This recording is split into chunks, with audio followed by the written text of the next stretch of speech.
தந்தை, மைந்தர், தூய் ஆவியானுடைய திருப்பெயருக்கு மாட்சிமை உண்டாவதாக. ஆமென். அன்பான இறை மக்களே, உங்கள் எல்லாரையும் ஆண்டவர் இயேசு கிறிஸ்துவினுடைய திருப்பெயராலே உங்களை வாழ்த்துகிறேன்.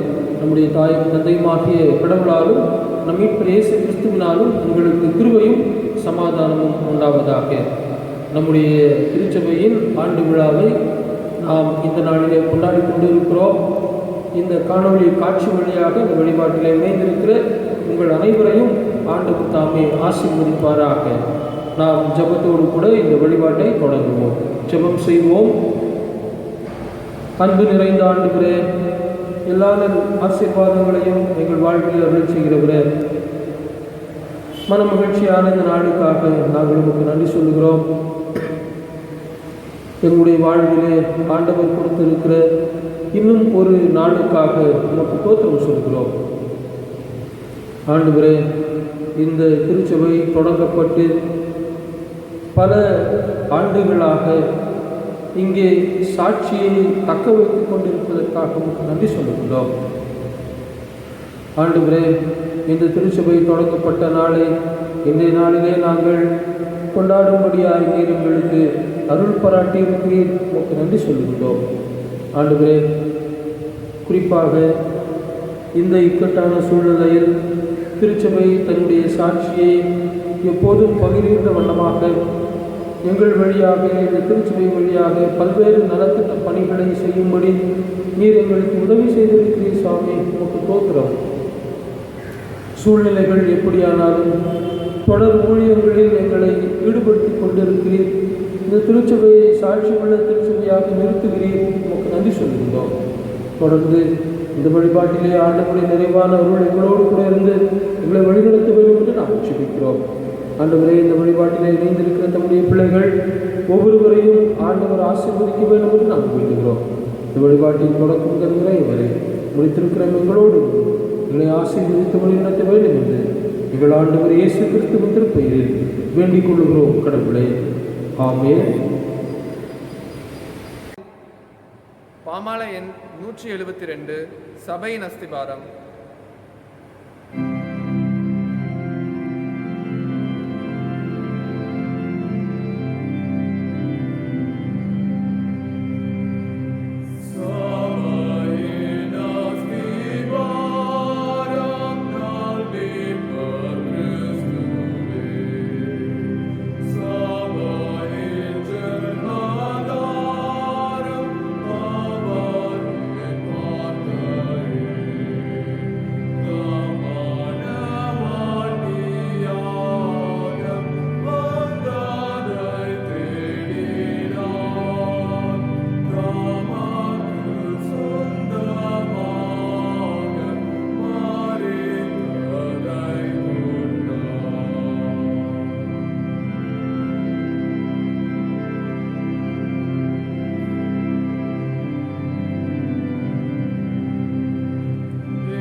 நாம் தொடர்ந்து ஆண்டவரை நோக்கி பார்ப்போம்.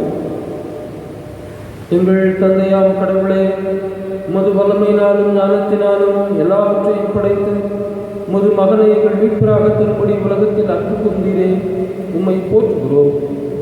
மைந்தராம் கடவுளே, பாவத்தை தவிர்த்து எல்லாவற்றிலும் எங்களைப் போல் மனிதராக்கி எங்கள் பாவங்களுக்காக ஒப்புக் கொடுக்கப்பட்டு எங்கள் நீதிக்காக உயிர் தெழுந்தவரே, உம்மை போற்றுகிறோம்.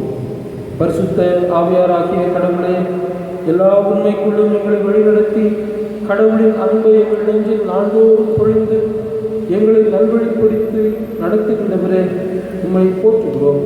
தந்தை, மைந்தர், தூயாவியராகிய உமக்கு எல்லா புகழும் புதியும் கனமும் எக்காலமும் உண்டாவதாக.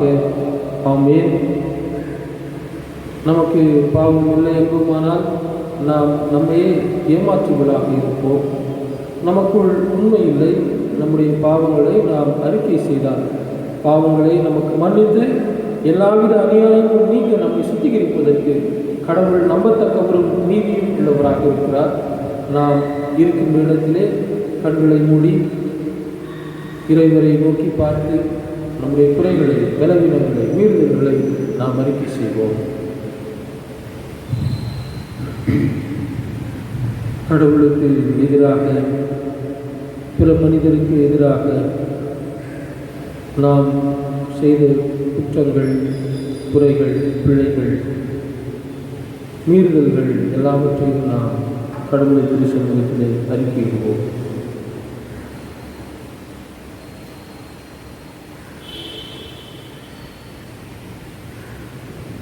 கெட்ட மகன் போல் துஷ்டனாயாலைந்தே,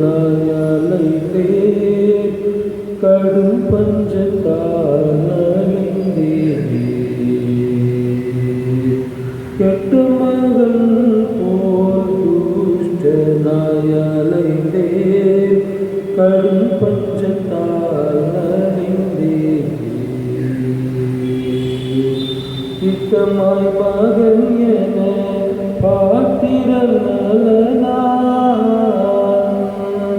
இட்டமாய் மகன் என பாத்திரனார், என்னை ரட்சித்தீர்கள் உந்தன் நிமித்தமே அப்பனே. எத்தனை தீரள் என் பாவம் என் தேவனே, எளியன் மேல் இறங்கையனே. எத்தனை தீரள் என் பாவம் என் தேவனே, எளியன் மேல் இறங்கையனே.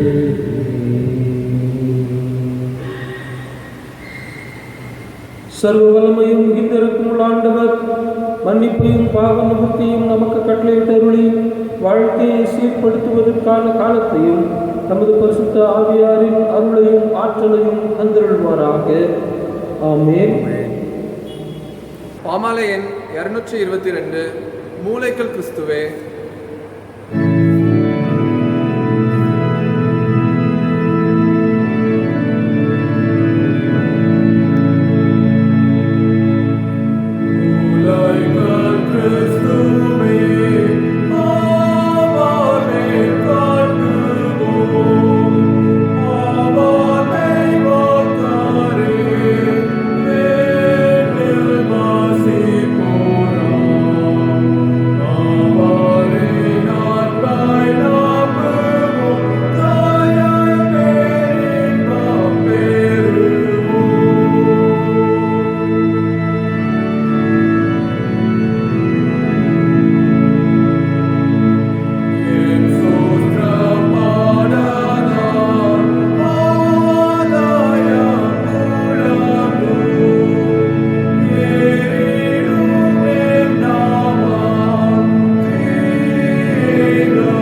நாம் படிக்க கேட்போம்.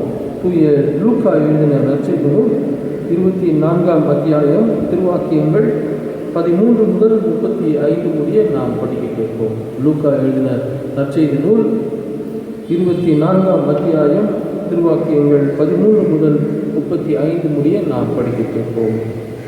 அதே நாளில் சீடர்களுள் இருவர் எருசலேமிலிருந்து ஏறத்தாழ 11 கிலோமீட்டர் தொலைவில் உள்ள ஒரு ஊருக்கு சென்று கொண்டிருந்தனர். அவ்வூரின் பெயர் எம்மாவு. அவர்கள் இந்நிகழ்ச்சிகள் அனைத்தையும் குறித்து ஒருவரோடு ஒருவர் உரையாடி கொண்டே சென்றார்கள். இப்படி அவர்கள் உரையாடி கொண்டும் வினவிக் கொண்டும் சென்றபோது இயேசு நெருங்கி வந்து அவர்களோடு நடந்து சென்றார். ஆனால் அவர் யார் என்று அறிந்து உணர முடியாதவாறு அவர்கள் கண்கள் மறைக்கப்பட்டிருந்தன. அவர் அவர்களை நோக்கி, வழிநெடுங்கிலும் நீங்கள் ஒருவரோடு ஒருவர் பேசிக்கொண்டிருப்பது என்ன என்று கேட்டார். அவர்கள் முகவாட்டத்தோடு நின்றார்கள். அவர்களுள் கிளியோப்பா என்னும் பெயருடைய ஒருவர் அவரிடம் மறுமொழியாக, எருசலேமில் தங்கியிருப்பவர்களுள் உமக்கு மட்டும்தான் இந்நாட்களில் நிகழ்ந்தவை தெரியாதோ என்றார். அதற்கு அவர் அவர்களிடம் என்ன நிகழ்ந்தது என்று கேட்டார். அவர்கள் அவரிடம், நாசரேத்து இயேசுவை பற்றி தான் பேசுகிறோம். அவர் கடவுளுக்கும் மக்கள் எல்லாருக்கும் முன்பாக சொல்லிலும் செயலிலும் வல்ல இறைவாக்கினராக திகழ்ந்தார். அவர் இஸ்ரேலை மீட்கப் போகிறார் என்று நாங்கள் எதிர்பார்த்திருந்தோம். ஆனால் தலைமை குருக்களும் ஆட்சியாளர்களும் அவருக்கு மரண தண்டனை விதித்து சிலுவையில் அறைந்தார்கள். இவையெல்லாம் நிகழ்ந்து இன்றோடு 3 நாட்கள் ஆகின்றன.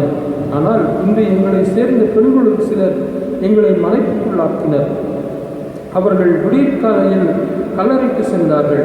அவருடைய உடலை காணாது திரும்பி வந்து வானதூதர்களை கண்டதாகவும் இயேசு உயிரோடு இருக்கிறார் என்று அவர்கள் கூறியதாகவும் சொன்னார்கள். எங்களோடு இருந்தவர்களுள் சிலர் கல்லறைக்கு சென்று அப்பெண்கள் சொன்னவாறே இருக்க கண்டனர். ஆனால் அவர்கள் இயேசுவை காணவில்லை என்றார்கள். இயேசு அவர்களை நோக்கி, அறிவிலிகளே, இறைவாக்கினர்கள் உரைத்த எல்லாவற்றையும் நம்ப இயலாத மந்த உள்ளத்தினரே, மெசியா தாம் மாட்சி அடைவதற்கு முன் இத்துன்பங்களை பட வேண்டும் அல்லவா என்றார். மேலும் மோசே முதல் இறைவாக்கினர் வரை அனைவரின் நூல்களிலும் தம்மை குறித்து எழுதப்பட்ட யாவற்றையும் அவர் அவர்களுக்கு விளக்கினார். அவர்கள் தாங்கள் போக வேண்டிய ஊரை நெருங்கி வந்தார்கள். அவரோ அதற்கு அப்பால் போகிறவர் போல காட்டிக்கொண்டார். அவர்கள் அவரிடம், எங்களோடு தங்கும், ஏனெனில் மாலை நேரம் ஆயிற்று, பொழுதும் போயிற்று என்று கூறி கட்டாயப்படுத்தி அவரை இணங்க வைத்தார்கள். அவர் அங்கு தங்குமாறு அவர்களோடு சென்றார். அவர்களோடு அவர் பந்தியில் அமர்ந்திருந்த போது அப்பத்தை எடுத்து கடவுளை போற்றி பிட்டு அவர்களுக்கு கொடுத்தார். அப்போது அவர்கள் கண்கள் திறந்தனர். அவர்களும் அவரை அடையாளம் கண்டுகொண்டார்கள். உடனே அவர் அவர்களிடமிருந்து மறைந்து போனார். அப்போது அவர்கள் ஒருவரை ஒருவர் நோக்கி, வழியிலே அவர் நம்மோடு பேசி மறைநூலை விளக்கும் போது நம் உள்ளம் பற்றி எரியவில்லையா என்று பேசிக்கொண்டார்கள். அந்நேரமே அவர்கள் புறப்பட்டு எருசலேமுக்கு போனார்கள். அங்கே 11 அவர்களோடு இருந்தவர்களும் குழுமி இருக்க கண்டார்கள். அங்கிருந்தவர்கள், ஆண்டவர் உண்மையாகவே உயிருடன் எழுப்பப்பட்டார், அவர் சீமோனுக்கு தோற்றமளித்துள்ளார் என்று சொன்னார்கள். அவர்கள் வழியில் நிகழ்ந்தவற்றையும் அவர் அப்பத்தை புட்டு கொடுக்கும்போது அவரை கண்டு உணர்ந்து கொண்டதையும் அங்கிருந்தவர்களுக்கு எடுத்துரைத்தார்கள். படிக்க வேண்டிய திருமறை பாடம் படித்தாயிற்று. கிறிஸ்துவை உமக்கே மாட்சிமை உண்டாவதாக. ஆமென். அன்புக்குரிய இறைமக்களே, மீண்டுமாக இந்த ஆண்டு விழா தினத்தை முன்னிட்டு உங்கள் எல்லாரையும் ஆண்டவர் இயேசு கிறிஸ்துவனுடைய திருப்பெயராலே நான் வாழ்த்துகின்றேன். நம்முடைய ஆலயம் இந்த கீழ்கட்டளை பகுதியில் பலருக்கு பயனுள்ளதாக சாட்சி பகர்கின்ற ஒரு வாழ்க்கையை பெற்றிருக்கிறது. அதற்காக நாம் கடவுளுக்கு நன்றி சொல்லுவோம். ஆலயம் என்பது ஆண்டவரால் ஏற்படுத்தப்பட்ட ஒன்று. கடவுளே அதனுடைய தலைவராக இருக்கிறார். நாம் எல்லாரும் அதிலே உறுப்பினர்களாக இருக்கிறோம், அங்கங்களாக இருக்கிறோம், உறுப்புகளாக இருக்கிறோம். கடவுள் உடைய சரீரமாக இதை நாம் பாவித்து அதில் இணைக்கப்பட்டு இருக்கின்ற உறுப்புகள் நாம் என்பதை உணர்ந்து தொடர்ந்து நம்முடைய பணிகளை நாம் ஆண்டவருடைய திருப்பெயர் மகிமைக்காக நாம் செய்வோம். ஆண்டவர் நம்மோடு இருந்து வருகின்ற நாட்களில் நம்மை ஆசீர்வதித்து வழி நடத்துவாராக. நாம் படிக்க கேட்ட திருமறை பகுதியின் வழியாக 4 கருத்துக்களை உங்களோடு கூட பகிர்ந்து கொள்ளலாம் என்று நான் யோசிக்கின்றேன். உயிர்த்தெழுந்த ஆண்டவர் தம்முடைய சீடர்களை பல்வேறு நிகழ்வுகள் வழியாக அவர்களை சந்தித்து அவர்களோடு உரையாடி தம்முடைய வல்லமையை அவர் வெளிப்படுத்தினார். இந்த பகுதியில் எம்மாவூர் என்கின்ற ஊருக்கு 2 சீடர்கள் போகிறார்கள். அவர்கள் போகின்ற போது இயேசு சிலுவையில் அடிக்கப்பட்டதையும் அவர் அடக்கம் செய்யப்பட்டதையும் அவருடைய கல்லறைக்கு முத்திரையிடப்பட்டதையும் பின்பு அவருடைய சீடர்கள் பலர், குறிப்பாக பெண்கள், அவருடைய கல்லறைக்கு சென்று தேவதூதர்கள் அவர் உயிரோடு எழுந்துவிட்டார் என்ற செய்தியை சொன்னதாக, இப்படி பல்வேறு காரியங்களை எல்லாம் அவர்கள் ஒருவரோடு ஒருவர் பேசிக்கொண்டு எருசலேமை விட்டு அவர்கள் எம்மாவு என்கின்ற ஒரு கிராமத்திற்கு போகிறார்கள். எருசலேம் நகரம், எம்மாவு என்பது ஒரு சிறிய கிராமம். ஆனால் இவர்கள் நகர வாழ்க்கையை விட்டுவிட்டு அவர்கள் எல்லாரும் கிராம வாழ்க்கைக்கு திரும்பி போகிறார்கள். இது ஒன்று. மற்றொன்று, எருசலேமில் இருந்தாலும் இனி நம்மையும் சிலுவையில் அறைந்து விடுவார்கள் என்கின்ற அச்சம் மறுபுறம். இவரும் இயேசுவோடு இருந்தவர் தான் என்று யாராவது சொல்லிவிட்டால் இவர்களையும் சிறை சேதம் செய்வார்கள் என்கின்ற அச்சம், வாழ்வுக்கான பயம், உயிருக்கான போராட்டம், இவற்றால் அவர்கள் எருசலேமை விட்டு எம்மாவு என்கின்ற கிராமத்திற்கு போகிறார்கள். போகிற போது அவர்கள் முகவாட்டத்தோடு, வருத்தத்தோடு, பல்வேறு கேள்விக்குறிகளோடு போகிறார்கள்.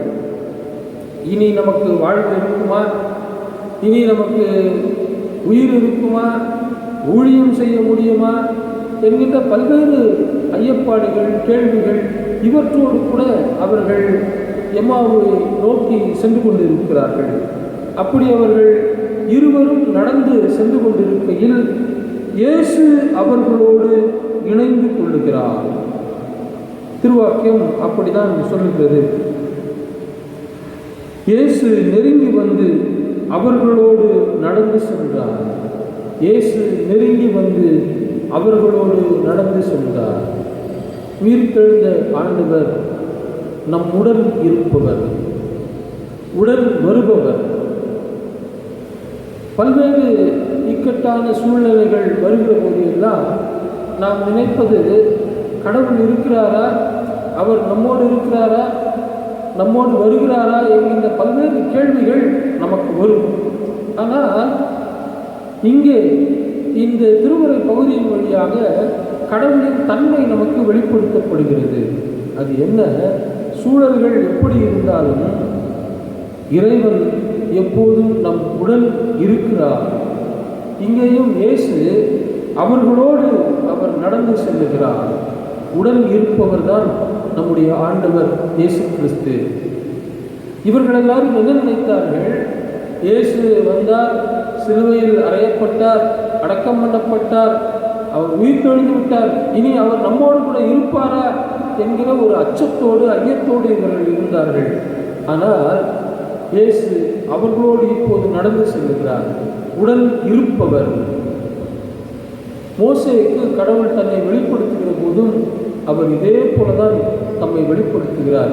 நான் இருக்கின்றவராகவே இருக்கிறேன், உன்னோடு கூட இருக்கிறேன். இந்த உலகத்திலே யாரெல்லாம் துன்பத்தோடும் துயரத்தோடும் இருக்கிறார்களோ அவர் எல்லாரோடும் கூட நான் இருக்கிறேன் என்பதை மோசேக்கு அன்றைக்கு அவர் வெளிப்படுத்தினார். அதே ஆண்டவர் வருத்தத்திலும் துன்பத்திலும் துயரத்திலும் இருந்த இந்த 2 சீடர்களுக்கும் தம்மை வெளிப்படுத்துகிறார். அவர்களோடு அவர் நடந்து செல்லுகிறார். இன்றைக்கும் வருத்தத்திலும் துன்பத்திலும் துயரத்திலும் ஒருவேளை நாம் இருப்போமேயானால் நாம் கவலைப்பட வேண்டிய அவசியம் இல்லை. ஏனென்றால் ஆண்டவர் நம்மோடு கூட இருக்கிறார், நம்மோடு கூட இருக்கிறார். அவர் தொடர்ந்து நம்முடைய வாழ்க்கையின் பயணத்தில் நம்மோடு கூட வருவார் என்பதை இந்த திருமறை பாடம் நமக்கு விளக்கி சொல்லுகின்றது. ஆக இயேசு நம் உடன் இருப்பவர், உடன் வருபவர். இரண்டாவதாக அவர் உரையாடுகின்றவர். இவர்கள் இருவரும் கிட்டத்தட்ட தனிமைப்படுத்தப்பட்ட நிலையிலே தான் அவர்கள் நடந்து கொண்டு வருகிறார்கள்.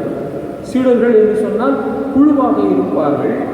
ஆனால் இவர்கள் இப்போது தனிமைப்படுத்தப்பட்ட நிலையில் தனிமையை உணர்ந்தவர்களாக இருவரும் பேசிக்கொண்டு வருகிறார்கள். இந்த நிலையில் இயேசு அவருடைய தனிமையை போக்குகின்ற விதத்திலே அவர்களோடு உரையாடத் தொடங்குகிறார். அவர் உடன் வருபவர் மட்டுமல்ல, அவர் நம்மோடு கூட உரையாடுகின்றவர். அவரே கேள்விகளை எழுப்புகிறார் பாருங்கள்.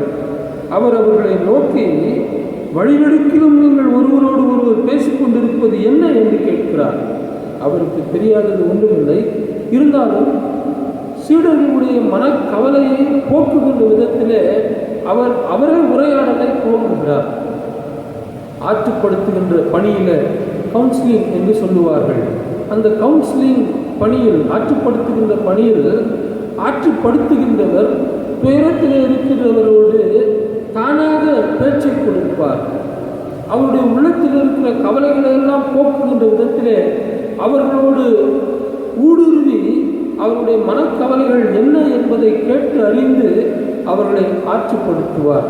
அதுபோலதான் இங்கே ஆண்டவர் இயேசு கிறிஸ்துவும் தானாகவே அவர்களோடு உரையாடலை துவங்குகிறார். நீங்கள் வழிநெடுக்கிலும் ஒருவரோடு ஒருவர் பேசிக்கொண்டிருப்பது என்ன? உடனே தான் இவர்கள் தங்கள் உள்ளத்தின் குமுறலை சொல்லுகிறார்கள். இயேசு எங்கள் தலைவராக இருந்தார், அவர் சொல்லிலும் செயலிலும் வல்லமை மிக்க தீர்க்கதரிசியாக திகழ்ந்தார், அவரே இஸ்ரேலை ஆட்சி செய்வார் என்று எல்லாம் நாங்கள் நம்பியிருந்தோம். ஆனால் பகைஞர்கள், தீயவர்கள் அவரை சிலுவையில் அறிந்து கொண்டு விட்டார்கள், அடக்கம் செய்து விட்டார்கள். இன்று 3ஆம் நாள் ஆகிவிட்டது.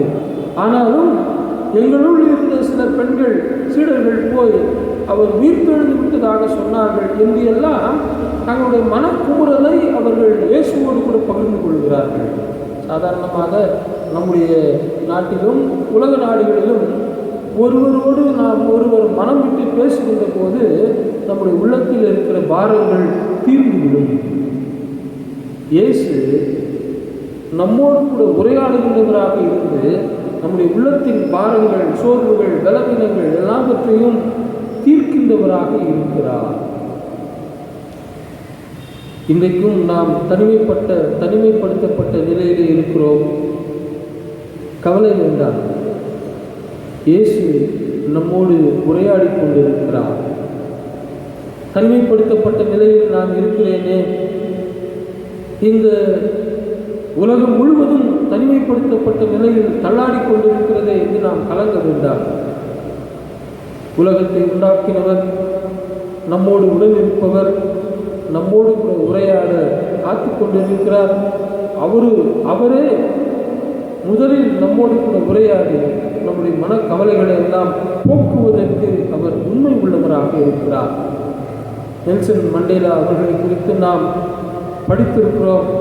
பல ஆண்டுகள், கிட்டத்தட்ட 20-21 ஆண்டுகள் சிறையிலேயே கழித்தவர். இருட்டு அறையில், நுகரக்கூடாத சிறையிலெல்லாம் இருந்து தன்னுடைய காலத்தை கழித்தவர். ஒரு முறை ஒரு போதகர் அவரை நலம் விசாரிக்கின்ற போது, நீங்கள் எப்படி இத்தனை ஆண்டுகளை கழித்தீர்கள் தனிமையில்? அப்போது அவர் சொன்னார், திருமறை வசனங்களை நான் தியானித்துக் கொண்டே இருப்பேன், கடவுள் என்னோடு கூட பேசிக்கொண்டே இருப்பார், எனக்கு நேரம் போவதே தெரியாது என்று சொன்னாராம்.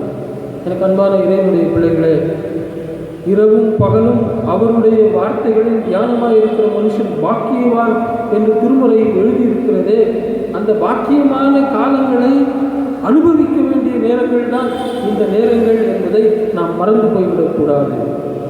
திருமறை வாக்கியங்களை நாம் தியானிக்க ஆண்டவர் நம்மோடு கூட பேசிக்கொண்டே இருப்பார். ஆண்டவரோடு பேசுகின்ற ஒரு உன்னத அனுபவத்தை இன்றைக்கு நாம் பெற்றிருக்கிறோம் என்று நாம் மகிழ்ச்சி அடைய வேண்டும். நாம் சதா இந்த உலகத்தோடும், உலகத்தின் மக்களோடும், உலகத்தின் பல்வேறு காரியங்களோடும் தான் நம்முடைய உரையாடல் இருந்தது. ஆனால் இப்போது இந்த லாக்டவுன், இந்த தனிமைப்படுத்தப்பட்ட காலங்கள் இறைவனோடு நாம் உரையாடுவதற்கு காலங்களை தந்திருக்கிறது என்று நாம் நினைத்து கடவுளுக்கு நன்றி சொல்லுவோம். அவர் நம்மோடு கூட உடன் வருபவர், நம்மோடு கூட உரையாடுகின்றவர். உரையாடி நம்முடைய மனக்கவலைகளை எல்லாம், குமுறல்களை எல்லாம் அவர் நீக்கி போடுகின்றவர். மூன்றாவதாக அவர் நம்மை ஊக்கப்படுத்துகின்றவர். சோர்வுகளிலும் பலவீனங்களிலும் இருந்த இந்த சீடர்கள் ஆண்டவர் இயேசு கிறிஸ்துவினுடைய உரையாடல் வழியாக ஊக்கம் பெறுகிறார்கள். எப்படி? அவர்கள் ஒருவரோடு ஒருவர் பின்பு பேசுவதை பாருங்கள். 32ஆம் வாக்கியத்தில், அப்போது அவர்கள் ஒருவரை ஒருவர் நோக்கி, வழியில் அவர் நம்மோடு பேசி மறைநூலை விளக்கும் போது நம் உள்ளம் பற்றி எரியவில்லையா? வழியில் அவர் நம்மோடு பேசி மறைநூலை விளக்கும் போது நம் உள்ளம் பற்றி எரியவில்லையா? அதனுடைய பொருள் என்ன? அவர் நம்மை ஊக்கப்படுத்துகின்ற ஆண்டவர். சூழல்கள் எப்படி இருந்தாலும் ஊக்கப்படுத்துகின்ற ஆண்டவர் நம்மோடு கூட வருவார், நம்மோடு கூட உரையாடுவார், நம்மை வாழ்வின் சவால்களை சந்திப்பதற்கு நம்மை ஊக்கப்படுத்துவார். பல நேரங்களில் இந்த ஊக்கி இல்லாமல் நாம் சோர்ந்து போய்விடுவோம். ஒரு பழமொழி ஒன்று உண்டு, ஊக்குவிப்பவன் ஊக்குவித்தால் ஊக்குவிப்பவன் தேக்குவிப்பான் என்று சொல்லுவார்கள். ஊக்குவிப்பவனை ஊக்குவித்தால் ஊக்குவிப்பவன் தேக்குவிப்பான் என்று சொல்லுவார்கள். அதனுடைய பொருள் என்ன? சாதாரண ஒரு ஊக்கி விற்கிற ஒரு மனிதனை நாம் தட்டி கொடுத்து அவரை ஊக்குவித்தால் அவர் பிற்காலத்தில் பெரிய வியாபாரம் பண்ணுகின்றவனாக மாறி அவர் தேக்கை விட்டு பெரிய ஆளாகி விடுவார் என்று அந்த பழமொழியின் பொருள். இயேசு கிறிஸ்து மீன்பிடிக்கின்ற இந்த சீடர்களை ஊக்குவிக்கிறார், அவர்களை மனிதர்களை பிடிக்கின்றவர்களாக மாற்றுகிறார். ஆனால் இடையில் பல்வேறு சோர்வுகள், தளர்வுகள், பின்மாற்றங்கள் அவருடைய வாழ்வில் ஏற்படுகிறது. ஏனென்றால் அவருடைய தலைவர் கொல்லப்பட்டு விட்டார். இப்போது அதே தலைவர் மீண்டும் அவர்களை சந்தித்து அவர்களை மனிதர்களை பிடிக்கின்ற பணியில் அவர்களை ஊக்குவிக்கிறார் அவருடைய வார்த்தைகள் வழியாக. ஆகையால்தான் அந்த சீடர்கள் சொல்கிறார்கள், நம்முடைய உள்ளம் பற்றி எரியவில்லையா? ஒரு அனல், ஒரு நெருப்பு, ஒரு உத்வேகம், ஒரு உற்சாகம் நமக்குள் வரவில்லையா என்று சொல்லுகிறார்கள். நம்முடைய திருச்சபையாரும் இந்த நாளிலே இத்தகைய ஊக்கத்தை பெற்றுதான் இன்றைக்கு பல குடும்பங்களுக்கு, 200 குடும்பங்களுக்கு நம்மால் முடிந்த உதவிகளை இந்த திருச்சபையின் வழியாக செய்கிறார்கள். எனக்கு அன்பான இறைவனுடைய பிள்ளைகளே, நம்மை ஊக்குவிக்கின்ற கடவுள் நம்முடன் இருக்கிறார், நம்மோடு உரையாடுகிறார். அவருடைய உரையாடல் நம்மை வாழ்வின் சவால்களை சந்திப்பதற்கு நம்மை ஊக்குவிக்கின்றது. அதனாலே தான் இவர்கள் இந்த உரையாடலெல்லாம் முடிந்தவுடனே அவர்கள் மீண்டும் எருசலேமை நோக்கி பயணிக்கிறார்கள் என்று திருமுறை வாக்கியம் சொல்லுகிறது. வாழ்வின் சவால்களை சந்திப்பதற்கு அச்சப்பட்டு பயத்தோடு அவர்கள் எருசலேமை விட்டு எம்மாவூருக்கு வந்தார்கள். ஆனால் இப்போது இயேசுவால் ஊக்குவிக்கப்பட்டவர்களாக வாழ்வின் சவால்களை சந்திப்பதற்கு மீண்டும் எருசலேமை நோக்கி பயணம் செய்கிறார்கள். ஒருவேளை இன்றைக்கு இந்த COVID-19 என்கின்ற நோய் கிருமி நம்முடைய வாழ்வுக்கு மிகப்பெரிய சவாலாக இருக்கலாம். ஆனால் உடன் இருப்பவர், உரையாடுபவர், நம்மை ஊக்குவிக்கின்றவர் நம்மோடு கூட இருக்கிறபடினால் இந்த வாழ்வின் சவாலை சந்தித்து எதிரிட்டு போராடி இதிலே நாம் வெற்றி பெறுவோம் என்பது கடவுளுடைய உறுதியாக இருக்கிறது. நான்காவதாக, ஊழியத்தில் மீண்டும் நம்மை இணைப்பவர். ஊழியத்தில் இணைப்பவர். இந்த 2 சீடர்களும் ஊழியத்திலே சற்று சோர்ந்து போய் தோய்வு ஏற்பட்டு அவர்கள் நகர்ப்புற வாழ்க்கையை விட்டு கிராமப்புற வாழ்க்கைக்கு செல்கிறார்கள். வாழ்வுக்கு பயந்து, சாவுக்கு பயந்து அவர்கள் ஊழியத்தையும் விட்டுவிட்டு அவர்கள் கிராமத்திற்கு புறப்பட்டு போகிறார்கள். அங்கேதான் அவர்களை ஆண்டவர் சந்தித்து அவர்களை மீண்டும் ஊழியத்தில் இணைக்கின்றார். நீங்கள் போங்கள், போய் நான் உயிர்த்தெழுந்த நற்செய்தியை இந்த உலகமெங்கும் போய் அறிவியுங்கள். உலகமெங்கும் என்பது அன்றைய நாட்களில் எருசலேமை மையப்படுத்தி இருந்தது. எருசலேமுக்கு பல நாட்டு மக்கள் வருவார்கள். இன்றைக்கும் பல நாட்டு மக்கள், உலகின் பல்வேறு நாட்டு மக்கள் அங்கே செல்கிறார்கள். அங்கே நற்செய்தி அறிவிக்கப்படுகின்றது. அது துவங்கப்பட்டது இந்த சீடர்களின் வழியாக தான். சோர்ந்து போய் ஊழியத்தில் பின்மாற்றம் அடைந்தவர்களாக இனி நாம் எப்படி நற்செய்தியை பறைசாற்றுவது என்கின்ற ஏக்கத்தோடும் ஐயத்தோடும் இருந்த இந்த சீடர்களை ஆண்டவர் சந்தித்து அவர்களோடு உடனிருந்து அவர்களோடு உரையாடி அவர்களை ஊக்குவித்து இப்போது அவர்களை ஊழியத்திற்கு மீண்டும் அனுப்புகிறார். இவர்களும் மகிழ்ச்சியோடு ஊழியத்தை செய்யும்படியாக அப்போதே சற்றும் தாமதியாமல் அவர்கள் உடனே எருசலேமுக்கு புறப்பட்டு போகிறார்கள். எனக்கு அன்பான இறைவனுடைய பிள்ளைகளே, உயிர்த்தெழுந்த ஆண்டவர் இன்றைக்கும் நம்மோடு கூட இருக்கிறார், நம்மோடு கூட உரையாடுகிறார், நம்மை ஊக்குவிக்கிறார், நம்மை ஊழியத்தில் மீண்டும் இணைக்கிறார். இந்த ஊழியம் தொடர்ந்து நடைபெற்றுக் கொண்டே இருக்க வேண்டும். சூழல்கள் எவ்வாறாக இருந்தாலும் அதற்கு ஏற்றாற்போல நம்முடைய ஊழியத்தை நாம் மாற்றி அமைத்து ஆண்டவருடைய ஆலோசனையோடு நாம் இந்த ஊழியத்தை செய்வோமேயானால் இறை அரசு இங்கே மலரும், இறைவன் மகிழ்ச்சி பெறுவார், இந்த திருச்சபையும் சாட்சியுள்ள திருச்சபையாக மாறும். இறையாசை தொடர்ந்து நம்மோடு இருந்து நம்மை ஆசீர்வதித்து வழிநடத்துவதாக. ஆமென். கீர்த்தனை எண் 264. தேவனே இயேசுநாதனே.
எங்களோடு கூட உடன் இருப்பவரே, எங்களோடு உரையாடுகின்றவரே, எங்களை ஊக்குவிக்கின்றவரே, மீண்டும் எங்களை ஊழியத்தில் இணைக்கின்றவரே, துதிக்கிறோம், போற்றுகிறோம், மகிமைப்படுத்துகிறோம்.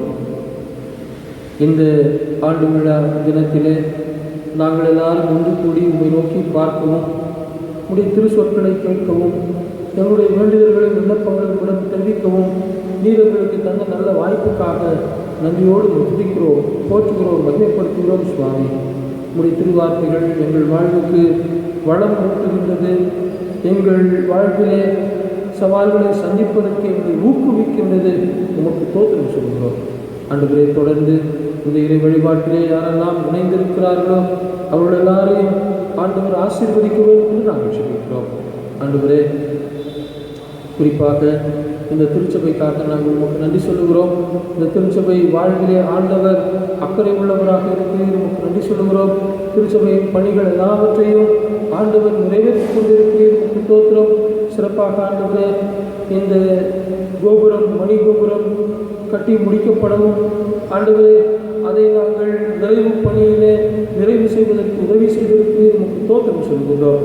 அதுபோல ஆண்டவரே, பால்கனி பகுதியை நாங்கள் நிறைவு பணிகளை செய்து முடிப்பதற்கு எங்களுக்கு உதவி செய்திருக்கிறீர், உமக்கு நன்றி சொல்கின்றோம். ஆண்டவரே, இன்னும் இருக்கின்ற சிறு சிறு பணிகளை எல்லாம் நாங்கள் செய்து முடிப்பதற்கு எங்களுக்கு அருள் தாரும். சுவாமி, ஆண்டவரே, மேற்கூரையை நாங்கள் பூசுவதற்கு ஆண்டவரே எந்த விதமான ஒழுங்குகளும் இல்லாதபடி அதை நாங்கள் பாதுகாப்பதற்கு உதவி செய்து உமக்கு நன்றி சொல்லுகிறோம். இந்த ஜன்னல்கள் வழியாக தண்ணீர் வருவதையும் நாங்கள் கட்டுப்படுத்துவதற்கு, அதற்கான எல்லா உபகரணங்களையும் பொருத்துவதற்கு எங்களுக்கு உதவி செய்தீரே. சுவாமி, உமக்கு தோத்திரம் சொல்கிறோம். ஆண்டவரே, இன்னும் மீதம் இருக்கிற சிறு சிறு பணிகளை எல்லாம் நாங்கள் வருகின்ற நாட்களிலே செய்து முடிக்க எங்களுக்கு அருள் தாரும்.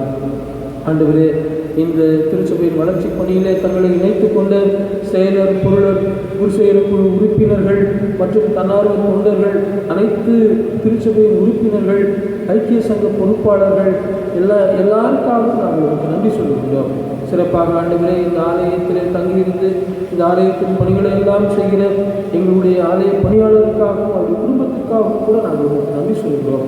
நாங்கள் எல்லாரும் ஒன்று சேர்ந்து இந்த ஆலயம் உயிருள்ள ஆலயமாக இருப்பதற்கு நாங்கள் எப்போதும் எங்களுடைய ஊழியத்தை தொடர்ந்து செய்து வைத்திருந்தார். ஆண்டவரே, இந்த ஆண்டு விழா தினத்திலும் கிட்டத்தட்ட 200 குடும்பங்களுக்கு திருச்சபையின் வழியாக நாங்கள் உதவிகளை செய்யும்படி நீர் எங்களுக்கு அருள் பாராட்டி இருக்கிறீரே, நன்றி பாராட்டுகிறோம். ஆண்டவரே, இந்த ஊழியத்தின் பணியில உதாரணத்துவமாக கொடுத்த தங்களுடைய உழைப்பை கொடுக்கிற, ஜெபத்தை ஏறெடுக்கிற எல்லா மக்களுக்காகவும் நாங்கள் நன்றி சொல்கின்றோம். அனைவரையும் ஆண்டவர் ஆசீர்வதிப்பீராக. ஆண்டவரே, முதலியவர்களாக எங்களையும் இந்த ஆலயத்திலே குருத்துவ பணி செய்வதற்கும் ஆண்டவரே மற்ற பணிவிடைகளை செய்வதற்கும் எங்களுக்கும் எங்கள் குடும்பத்துக்கும் வாய்ப்பு கொடுத்து உமக்கு நன்றி சொல்லுகின்றோம். தொடர்ந்து நாங்கள் எல்லாரும் ஒன்று சேர்ந்து இந்த திருச்சபை கர்த்தருக்கு சாட்சி உள்ள திருச்சபையாக வாழ எங்களுக்கு உதவி செய்ய வேண்டும் என்று நாங்கள் சொல்லிக்கிறோம். நாள்தோறும் இந்த கிருபையின் கரம் எங்களோடும் இந்த திருச்சபையோடும் திருச்சபை மக்களோடும் தங்கியிருந்து நாங்கள் உங்களுக்கு சாட்சி உள்ள பிள்ளைகளாக வாழ எங்களுக்கு அளித்தார். ஆண்டவரே, உலக நாடுகளுடைய அமைதிக்காக ஜெபிக்கிறோம். குறிப்பாக இந்த COVID-19 நோய் கிருமியினாலே உலகம் முழுவதும் ஆண்டவரே ஒரு அழுகுரல் கேட்டுக்கொண்டே இருப்பதை நாங்கள் உணர்கிறோம். சுவாமி, பூமியில் சமாதானம் என்கின்ற திருவாக்கு நிறைவேற வேண்டும் என்று நாங்கள் ஜெபிக்கிறோம். ஆண்டவரே, இப்போது எங்கு பார்த்தாலும் அமைதி நிலவுகிறது. ஆனால் இந்த அமைதி நாங்கள் எதிர்பார்க்கின்ற அமைதி அல்ல சுவாமி. நீர் அருளுகின்ற அமைதி, நீர் அருளுகின்ற சமாதானம் இந்த உலகம் முழுவதிலும் பொழிந்தருளப்பட வேண்டும் என்று நாங்கள் சொல்லிக்கிறோம். ஆண்டவரே, குறிப்பாக இந்த நோய் கிருமியினாலே பாதிக்கப்பட்டிருக்கிற ஒவ்வொரு மக்களையும் நாங்கள் நினைத்து பார்த்து அவர்களுக்காக ஜெபிக்கிறோம். ஆண்டவருடைய அருட்கரம் அவளோடு கூட இருந்து அவளை ஆற்றி தேற்றி அவளை பலப்படுத்தி இந்த நோய் கிருமியை எதிர்த்து போராடுகின்ற ஆண்டவரே இம்யூன் சிஸ்டத்தை அவர்களுக்கு அதிகமாக்க வேண்டும் என்று நாங்கள் ஜெபிக்கிறோம். நோய் எதிர்ப்பு சக்தியை அதிகமாக்கி அவர்கள் இந்த நோயிலிருந்து விடுதலை பெற கிருபை செய்ய வேண்டும் என்று நாங்கள் ஜெபிக்கிறோம். ஆண்டவரே, இந்த நோயில் பாதிக்கப்பட்டிருக்கிற மக்களுக்கு பணிவிடை செய்த மருத்துவர்களை நாங்கள் கண்ணோக்கி பார்க்கிறோம். செவிலியர்களுக்காக ஜெபிக்கிறோம்.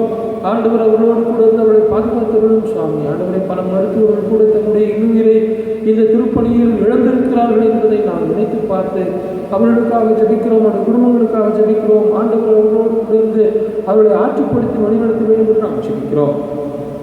ஆண்டவரே, அரசியல் தலைவர்களுக்காக ஜெபிக்கிறோம். பொது தொண்டில் ஈடுபட்டிருக்கிறவர்களுக்காக ஜெபிக்கிறோம்.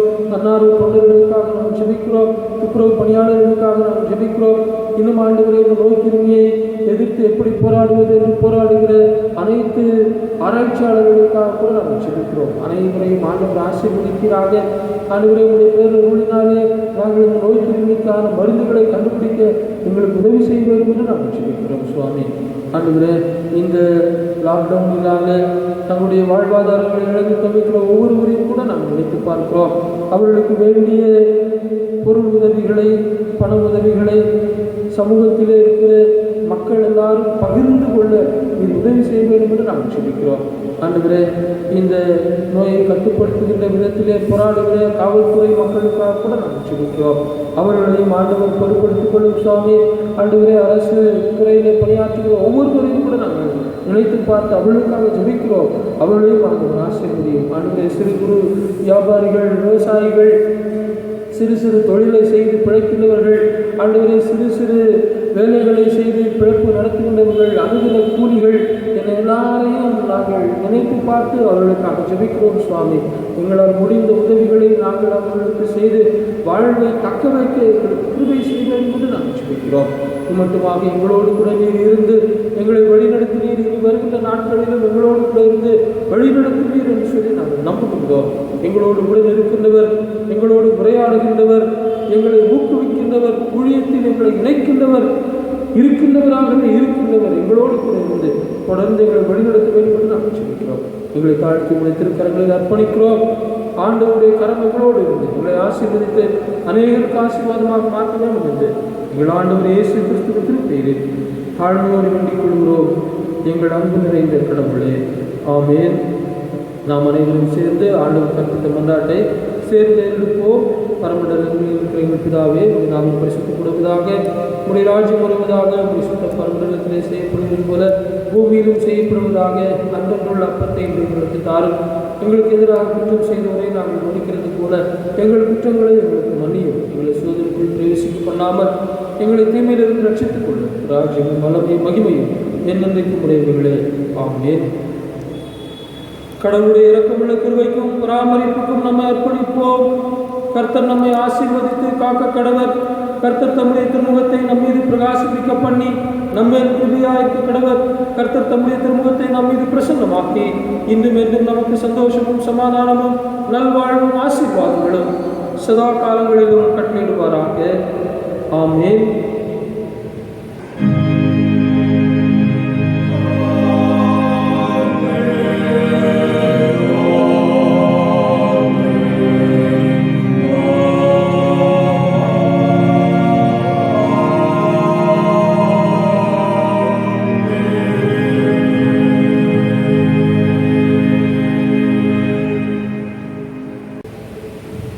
கர்த்தர் உங்களோடு இருப்பாராக, அவர் ஆவியோடு இருப்பாராக. சமாதானத்துடனே போய்விட கடவோம். கடவுளுடைய திருப்பெயராலே ஆமென். உங்கள் அனைவருக்கும் ஆலய ஆண்டு விழாவின் சார்பாக தோத்திரங்களையும் வாழ்த்துக்களையும் தெரிவித்துக் கொள்கிறோம்.